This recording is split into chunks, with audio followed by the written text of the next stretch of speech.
Om Satchidananda Rupaya Vishwotpatyadi Hetave Tapatraya Vinashaya Shri Krishnaya Vayam Numaha.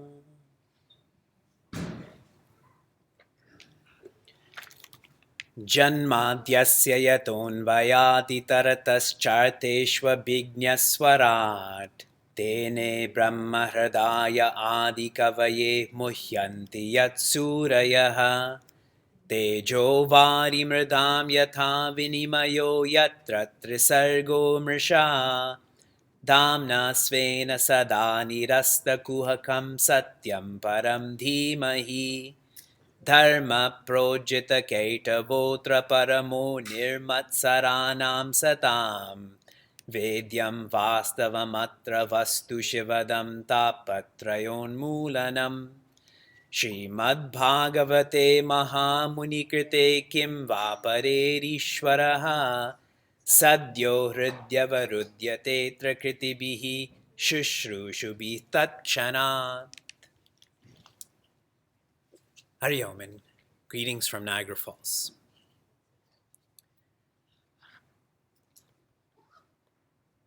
I want you to pause and reflect on the fondest memories you have of your grandparents. Think about your grandmother. Think about your grandfather, mothers, fathers.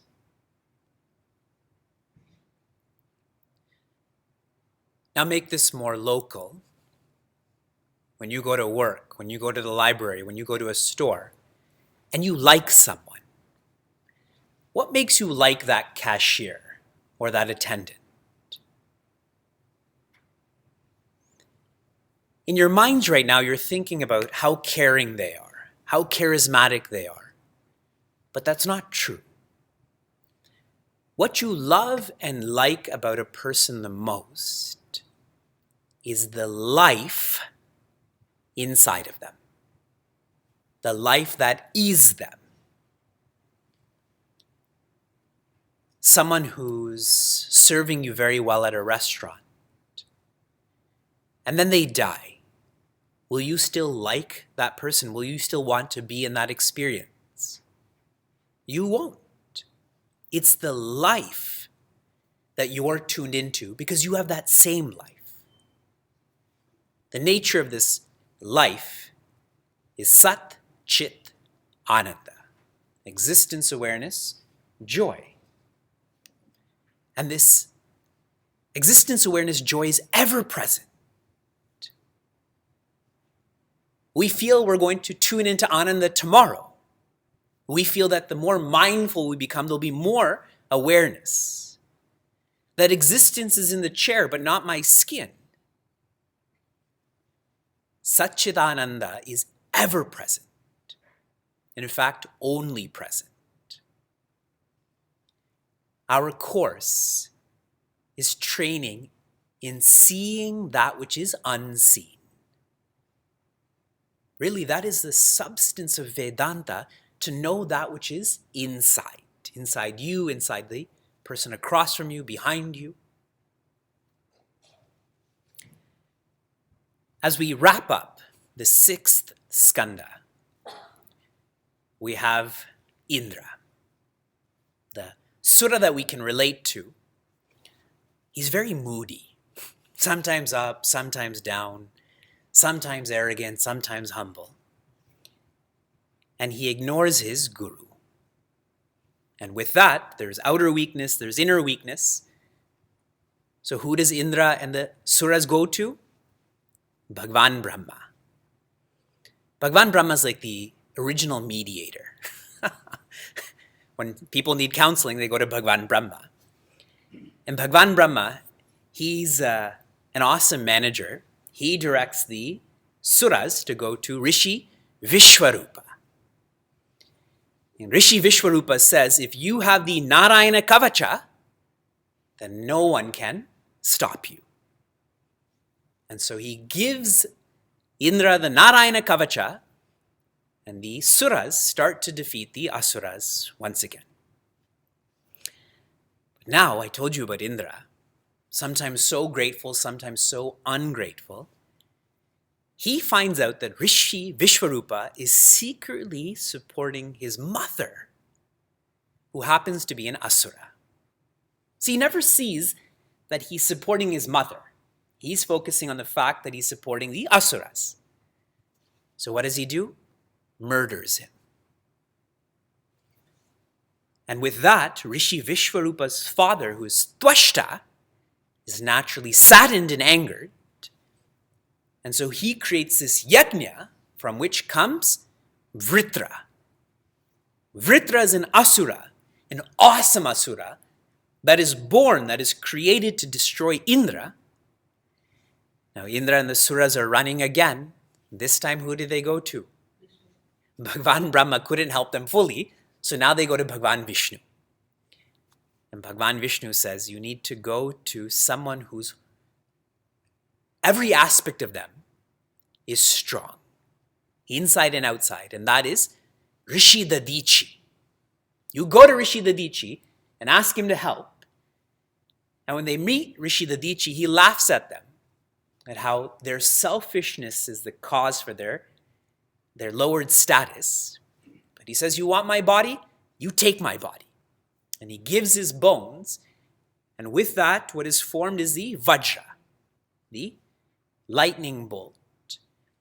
And with the lightning bolt, Indra is about to kill Vritra on the battlefield. And this Asura, and it's hard for me to call him an Asura, shares such lovely thoughts on God and living. One thought I didn't share with you in the last class was his emphasis on sama. What is the English word for sama?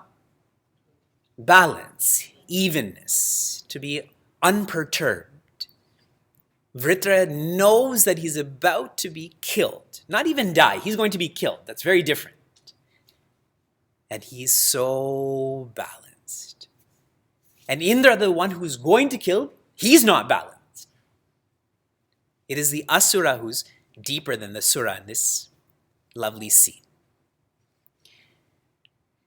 After Vritra is killed, and Raja Parikshita asks Rishi Shuka, how is it that this Asura is so lovely, so thoughtful, so sattvic? So now I'm going to share with you insights into this. This focuses around a personality known as Chitraketu. And many of you who have watched Upanishad Ganga, one of the episodes of Upanishad Ganga is made from this portion of Srimad Bhagavatam. I obviously am on the 6th skanda. I'm going to the 15th adhyaya, and I'm on the 3rd shloka.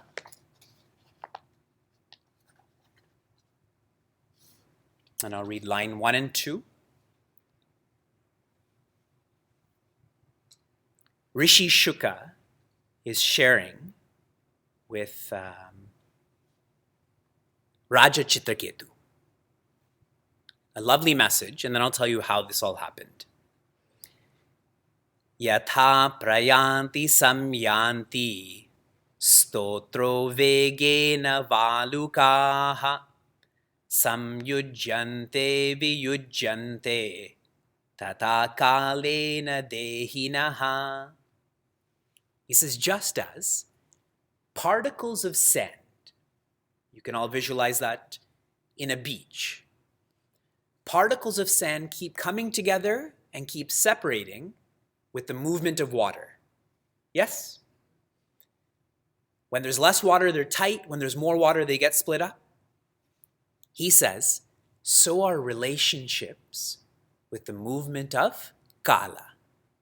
With the movement of time, people come together and people move apart. People move apart and people come together. You're all nodding, so you can relate to that. How lovely Bhagavatam is to give us that visualization. Now, every time you go to a beach, you should think about this. So all of you who are coming to Trinidad with me, I'm going to reference this. When we're on the beach or Sri Lanka, when we are there, I'm going to reference this thought. Raja Chitraketu was a noble Raja, but he was unable to have a child. He had many wives, but still unable to have a child. Very much like Raja Dashatha. How many wives did Raja Dashatha have? 165. He had 365 because he was unable to have a child. And when he tried all he could do, and that's a lovely number, when you try all you can do every day, finally you try to go past that which is every day, and he went to Rishi Vasishta. In Raja Chitraketu's case, he goes to Rishi Angiras. And he says to Rishi Angiras, I have everything but a child. And Rishi Angiras blesses him with a child and says very subtly, yet emphatically, this child will be the cause of your joy and sorrow. All the parents, you only hear sorrow. Those who are not parents only hear joy. Selective hearing started here. But really, as I mentioned, he never heard the word sorrow. He only heard the word joy. So he blesses him with a child, but that child can only come to one of the Ranis, to one of the wives. And as soon as that Rani has that child, with every day she becomes more attached to that child. Now, what would be the case for the other queens? Every day they became more afraid that they are going to lose their status, their power, their privilege. Rani Kaikai went through the same, correct? So similar sentiment here. And attachment is called raga from Bhagavad Gita. Raga is expressed as bhaya, which is fear. I've referenced that. Then what does fear express as? Krodha, or anger. So these queens that are afraid of losing who they are, what do they end up doing to that child? Poisoning that infant. I shouldn't even say child, infant. Poison that infant. Bhaya leads to krodha. And with the death of that child, then everyone is experiencing shoka. That's a really deep Vedantic flow. Attachment causes fear, fear causes anger, anger causes sorrow. Correct? Every time you've expressed anger, did you feel happy about it? When someone expressed their anger at you, did you feel happy about it? So everyone is sad. During the funeral of this infant, then Rishi Angiras comes back. And he reminds Raja Chitraketu, I had shared that this child will be the cause of your joy and sorrow. And he shares some really deep thoughts. I'm going to highlight them for you. He says every relationship, and I want you to think about your grandparents again. I want you to think about everyone you met last week. All of these relationships are like a dream. They're all like magic. Magic is sleight of hand, smoke and mirrors. They're all like what one would feel in a trance. When one's hallucinating, they see things or hear things. As we hear this, it sounds very strong and absurd, really. My parents are, suppose my father's almost 70. What do you mean that's a dream? How can this be a trance?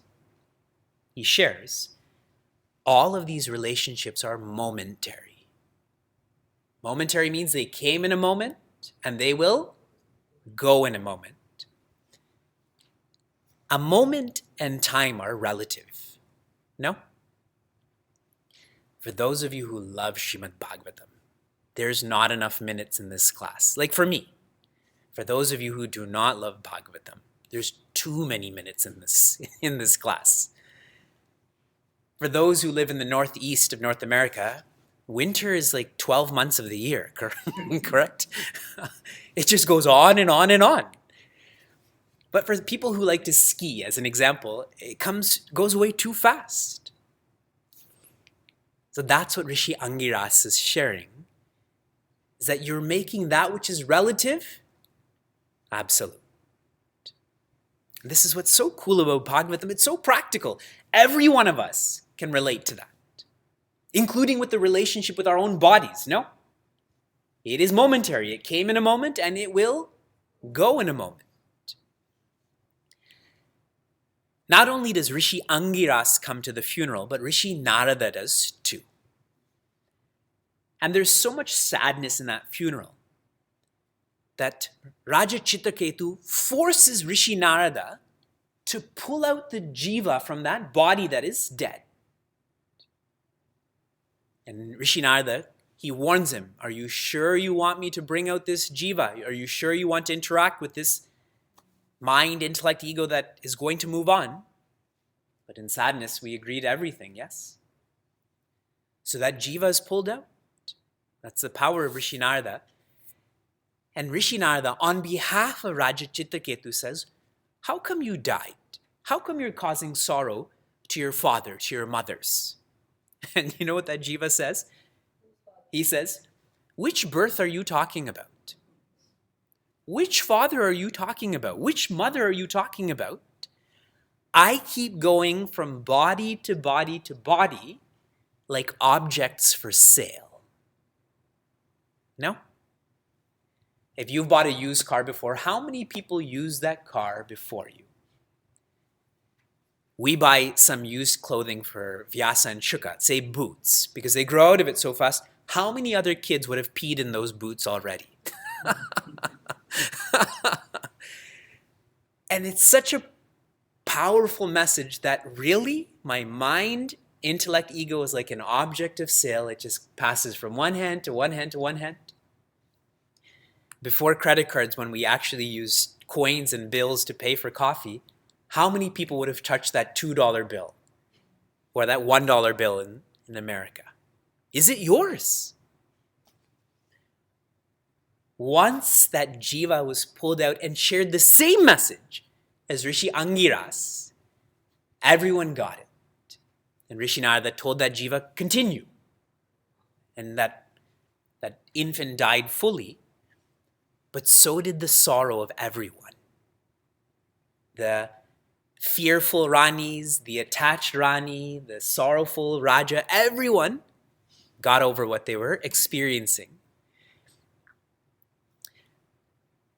Earlier in our teacher's satsang, one of our teachers was asking, how come we're told to intellectually appreciate Vedanta so much when finally you're told that you have to stop using the intellect and have faith? It seems contradictory. So I explained to her, she went through elementary school to get to high school, from high school to university, and now she's not in school. Using the intellect is the same way. You have to go through elementary school and high school and university to get to where you are. Correct? And more so, I told her, the ego lives in the intellect. Our sense of doership and surrender are both notions of the intellect. Our problem is that we become, when we study wrongly, intellectually, We become more of a doer instead of becoming more humble. Now, in this case, no one could stop the sorrow of the Ranis, the Rani, the Raja, other than the knowledge provided by Rishi Narada and Rishi Angiras that this is the truth. This is the nature of living. And only with that knowledge did grief come to an end. And that's Bhagavan Krishna's message. The first and perhaps the only message of Bhagavad Gita: the wise do not grieve for the living nor the dead. They do not grieve. It is that knowledge by which Arjuna stops grieving. Now, one more insight. So, how come Vritra was so devoted? In his earlier life, he was Chitraketu, who I just mentioned. Chitraketu became great because of the teachings of Rishi Angiras, Rishi Narada. But how did he become this Asura? So great, how the Asura? I continue. I'm now on the 17th chapter, and I'm reading verse 30, lines 1 and 2. Aviveka krita pumsaha hyartha bheda ivatmani guna dosha vikalpascha videva sajivat kritaha. One who is aviveka, one who does not think rightly or thinks wrongly, that person assigns artha according to their own mind. They assign that I like that person and I don't like that person. How did they decide that? It is their own minds. It is their own reference point. They keep on saying guna, dosha. It's all vikalpa. It's all thought-based. And that's where division is created. So this is what Bhagavan Shiva is saying to Devi Parvati. Now, we haven't seen Bhagavan Shiva very much in Srimad Bhagavatam, yes? We saw a lot of him in Ramayana, but here's a special part where he and Devi Parvati are brought together, and this is a famous scene, which I shall tell you about. Chitraketu, Raja Chitraketu, when he had left that funeral and left that kingdom, he actually got to meet Bhagavan Ananta. Bhagavan Ananta is the support of Bhagavan Krishna, Bhagavan Vishnu. And they have this really elevated dialogue about, here are some things he says. He tells Bhagavan Ananta, you know all. You know everything that's going to happen outside. You know everything that's going to happen inside. So there's no need for me to pray. It's a very powerful thought. When you're in front of Bhagavan, just be silent. Bhagavan already knows. He says, when someone is tuned into the Atma, own and other, they go away. This is my own phone, and that's an other's phone, correct? But when you're tuned into oneness, there's no own and there's no others. He shares, desire is not the problem. It is desire for pleasure, possession, and position that provides the problem. But if we desire peace, no problem. These are deep thoughts, yes? You all appreciate Raja Chitraketu. After this dialogue with Bhagavan Ananta, he wants to go and meet Bhagavan Shiva. Where does Bhagavan Shiva live? In Kailasha. And from afar, he sees Bhagavan Shiva, right?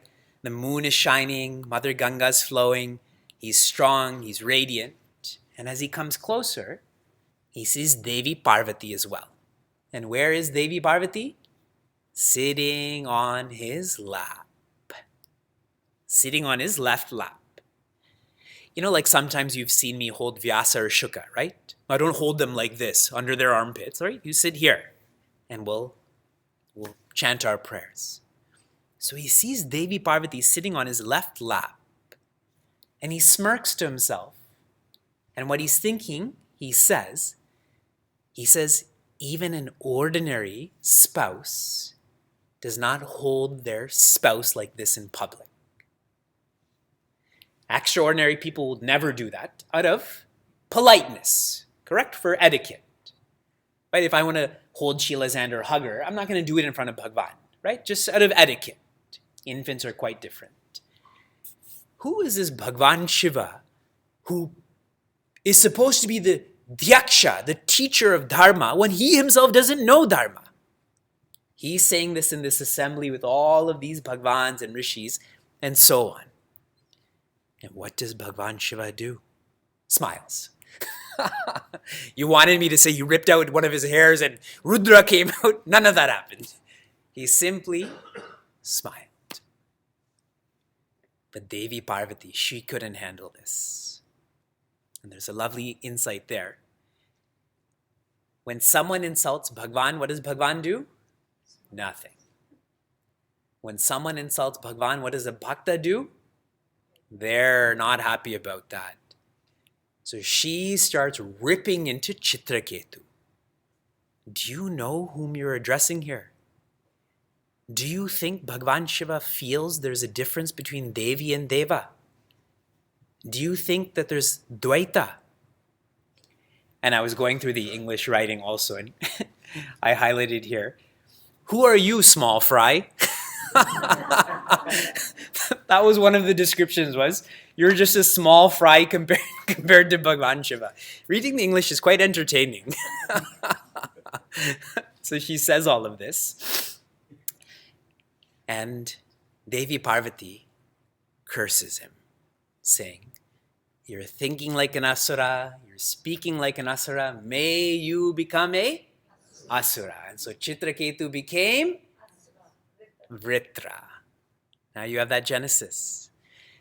He accepted that curse. He never rejected it. He never said, but.